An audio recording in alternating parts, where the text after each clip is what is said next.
इस वीडियो में हम लोग इम्यूनोग्लोबुलिन क्लासेस के बारे में बात करेंगे। तो इम्यूनोग्लोबुलिन क्लासेस ये मेनली 5 टाइप की होती है: IgM, IgG, IgA, IgE, IgD। तो 5 प्रकार की इम्यूनोग्लोबुलिन क्लासेस होती हैं। तो हम इनके सभी कैरेक्टर डिस्कस करेंगे। तो अगर हम बात करें इनके कैरेक्टर की, तो सबसे पहले हम बात करते हैं हैवी चेन की। तो जो IgM है, इम्यूनोग्लोबुलिन M है, ये पेंटामर होता है। ये मेनली पेंटामर के फॉर्म में पाया जाता है। जो IgG है ये मोनोमर के फॉर्म में पाया जाता है। IgA ये डाइमर के फॉर्म में पाया जाता है। डाइमर भी कैसा, सीक्रेटरी, तो सीक्रेटरी डाइमर के फॉर्म में पाया जाता है।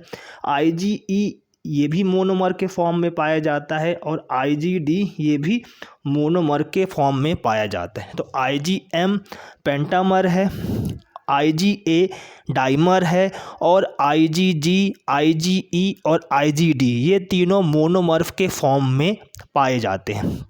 अगर हम बात करें इनके हैवी चेन की, तो जो IgM है इसमें म्यू हैवी चेन पाई जाती है। जो IgG है इसमें गामा चेन पाई जाती है।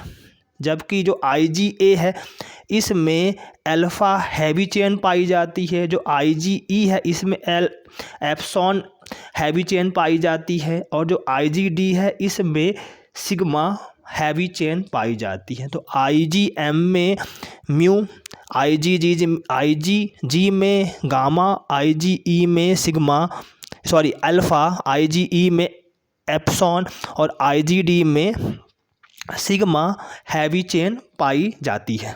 अगर हम बात करें number of antigen binding site, तो अगर हम एंटीजन बाइंडिंग साइट की बात करें तो जो IgM है, IgM पेंटामर है, इसलिए यहाँ पर जो एंटीजन की जो बाइंडिंग साइट है वो 10 होगी। IgM पेंटामर के फॉर्म में पाया जाता है, इसलिए यहाँ पर जो एंटीजन की जो बाइंडिंग साइट है वो 10 होंगी। IgG क्योंकि ये मोनोमर है इसलिए यहाँ पर जो बाइंडिंग साइट होगी एंटीजन की वो 2 होगी। IgA एक सीक्रेटरी डाइमर है, इसलिए यहाँ पर जो एंटीजन की जो बाइंडिंग साइट है वो 4 होंगी। IgE ये मोनोमर के फॉर्म में पाया जाता है, इसलिए यहाँ पर जो एंटीजन की जो बाइंडिंग साइट है ये 2 होंगी। इसी प्रकार से जो IgD है ये भी मोनोमर के फॉर्म में पाया जाता है, इसलिए यहाँ पर भी जो एंटीजन बाइंडिंग साइट की संख्या है वो 2 होगी। हम अब बात करते हैं मॉलिक्यूलर वेट की। तो हम मॉलिक्यूलर वेट की बात करते हैं, तो मॉलिक्यूलर वेट की बात करें तो जो IgM है इसका जो मॉलिक्यूलर वेट सबसे ज़्यादा होता है। तो IgM का जो मॉलिक्यूलर वेट सबसे ज़्यादा होता है, इसका जो मॉलिक्यूलर वेट है ये 9 लाख डेल्टॉन होता है। इसका जो मॉलिक्यूलर वेट है IgM का ये 9 लाख डेल्टन होता है। IgG की बात करें तो इसका जो मॉलिक्यूलर वेट है वो 1,50,000 डाल्टन होता है।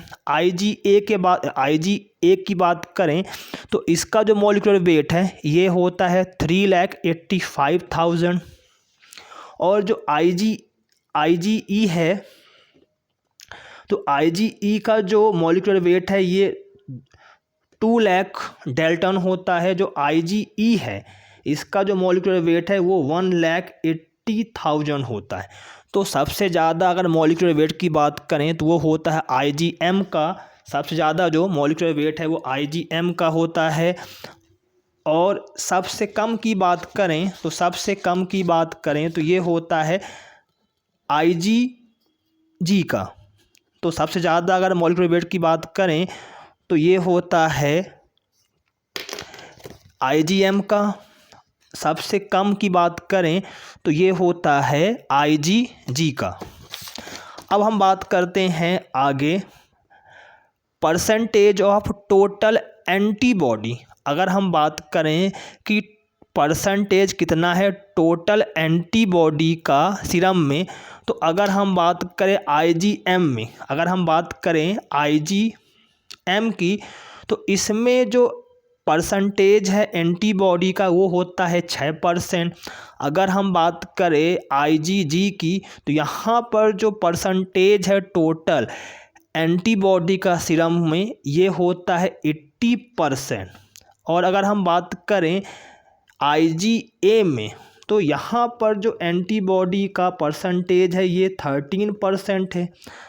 अगर हम बात करें आईजीई का तो यहाँ पर जो परसेंटेज है एंटीबॉडी का सीरम में वो सबसे कम होता है 0.002%। और अगर हम बात करें परसेंटेज का एंटीबॉडी का सीरम में तो यहाँ पर होता है 1%। तो अगर हम बात करें परसेंटेज की तो सबसे ज़्यादा जो एंटीबॉडी का जो परसेंटेज है वो होता है आईजीजी में, और जो सबसे कम होता है परसेंटेज एंटीबॉडी का सीरम में तो वह होता है आईजीई में। वहाँ पर केवल 0.002% ही परसेंटेज है टोटल एंटीबॉडी का सीरम में। आगे हम बात करते हैं क्रॉसेस प्लासेंटा। तो ये प्लासेंटा को क्रॉस करते हैं या नहीं करते हैं। तो अगर हम बात करें आईजीएम की तो ये प्लासेंटा को क्रॉस नहीं करता है। अगर हम बात करें आईजीजी को तो ये प्लासेंटा को क्रॉस करता है।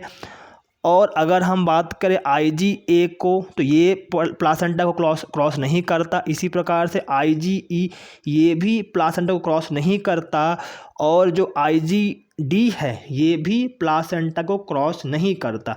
तो इसको आराम से याद रखा जा सकता है कि जो प्लासेंटा को क्रॉस करने वाला इम्यूनोग्लोबुलिन है वो है केवल आईजीजी। तो आईजीजी ही प्लासेंटा को क्रॉस कर पाता है, बाकी कोई भी इम्यूनोग्लोबुलिन प्लासेंटा को क्रॉस नहीं कर सकते हैं।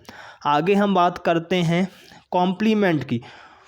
तो कौन कौन से इम्यूनोग्लोबुलिन कॉम्प्लीमेंट को फिक्स करते हैं। तो अगर हम फिक्स की बात करें तो यहाँ पर केवल 2 इम्यूनोग्लोबुलिन ही कॉम्प्लीमेंट को फिक्स कर पाते हैं। तो एक तो इम्यूनोग्लोबुलिन आईजीएम और आईजीजी। तो आईजीएम और आईजीजी ये 2 इम्यूनोग्लोबुलिन कॉम्प्लीमेंट को फिक्स कर पाते हैं। बाकी आईजीए, आईजीई और आईजीडी ये कॉम्प्लीमेंट को फिक्स नहीं कर पाते। तो ये भी आराम से ध्यान रख सकते हैं कि आईजीएम और आईजीजी ये ही केवल कॉम्प्लीमेंट को फिक्स कर सकते हैं। इसके बाद हम बात करें एफसी बाइंड। तो कौन कौन से इम्यूनोग्लोबुलिन एफसी बाइंड होते हैं। तो यहाँ पर केवल 2 इम्यूनोग्लोबुलिन एफसी से बाइंड होते हैं। तो एक होता है इम्यूनोग्लोबुलिन जी। तो इम्यूनोग्लोबुलिन जी ये फैगोसाइट से एफसी को बाइंड करता है। एफसी बाइंड करता है फैगोसाइट से। इसी प्रकार से आईजीई ये मास्ट सेल और बेसोफिल को एफसी से बाइंड करता है। तो एफसी बाइंड इम्यूनोग्लोबुलिन है। एक तो है आईजीजी जो कि फैगोसाइट से बाइंड होता है, और एक है जिसको बोलेंगे आईजीई जो कि मास्ट सेल और बेसोफिल से ये बाइंड होगा। इसके बाद हम बात करें प्रॉपर्टीज़ की। तो अगर हम प्रॉपर्टीज़ की बात करें तो जो आईजीएम है ये मेन एंटीबॉडी है प्राइमरी रिस्पॉन्स का। तो जो आईजीजी है, आईजीएम है, ये मेन एंटीबॉडी है प्राइमरी रिस्पॉन्स का। प्राइमरी रिस्पॉन्स का मेन एंटीबॉडी है आईजीएम। और इसके जो मोनोमर फॉर्म है, आईजीएम के जो मोनोमर फॉर्म है ये बी सेल रिसेप्टर की तरह कार्य करते हैं। तो जो आईजीएम है ये पेंटामर के फॉर्म में पाया जाता है, और इसके प्रत्येक मोनोमर फॉर्म के साथ बी सेल रिसेप्टर की तरह ये कार्य करते हैं। तो प्रत्येक आईजीएम का जो मोनोमर फॉर्म है वो बी सेल रिसेप्टर की तरह कार्य करता है। अगर हम बात करें आईजीजी की प्रॉपर्टीज़ की तो ये मेन ब्लड एंटीबॉडी है। तो आईजीएम मेन एंटीबॉडी है प्राइमरी रिस्पॉन्स का, जबकि जो आईजीजी है ये मेन ब्लड एंटीबॉडी है सेकेंडरी रिस्पॉन्स का। तो main blood antibody secondary response का है आईजीजी।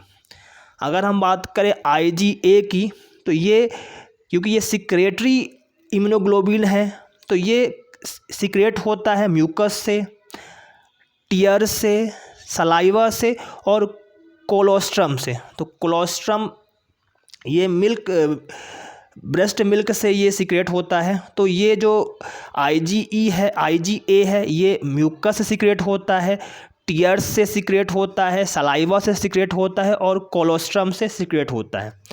अगर हम बात करें IgE की प्रॉपर्टीज़ की, तो ये मेन एंटीबॉडी है एलर्जी का। तो एलर्जी वाला एंटीबॉडी है IgE और ये इसके पास एंटी पैरासिटिक एक्टिविटी होती है। तो ये एलर्जी वाला जो एंटीबॉडी है वो होता है IgE। तो एंटीबॉडी है एलर्जी का और इसके पास एंटी पैरासिटिक एक्टिविटी होती है। और जो IgD है ये है बी सेल रिसेप्टर। तो IgD ये बी सेल रिसेप्टर होता है। IgD ये बी सेल रिसेप्टर होता है। और भी हम देख लेते हैं, कुछ और फंक्शन से बात देख लेते हैं। तो जो IgM है, ये जो IgM है ये बी सेल के सरफेस से अटैच रहता है। जो IgM है ये बी सेल के सरफेस से अटैच रहता है और ये ब्लड में सीक्रेट होता है और ये ब्लड में सीक्रेट होता है और ये रिस्पॉन्सिबल होता है अर्ली स्टेज ऑफ इम्यूनिटी। तो जन्म के शुरुआत के स्टेज में जो इम्यूनिटी होती है वो मेनली IgM है। तो अर्ली स्टेज इम्यूनिटी के लिए रिस्पॉन्सिबल है IgM, जो कि बी सेल के सरफेस अटैच रहता है और ये ब्लड में सीक्रेट होता है। अगर हम बात करें IgG की, तो IgG का सीक्रेशन प्लाज्मा सेल्स में होता है। IgG ये प्लाज्मा सेल्स में सीक्रेट होंगी, सीक्रेटेड इन प्लाज्मा सेल और ब्लड में। तो ये प्लाज्मा सेल ब्लड में सीक्रेट होगा। और ये जो इम्यूनोग्लोबिन है, ये इम्यूनोग्लोबिन केवल क्रॉस कर पाता है प्लासेंटा से। ये केवल यही इम्यूनोग्लोबिन केवल प्लासेंटा क्रॉस करता है फीटस के अंदर।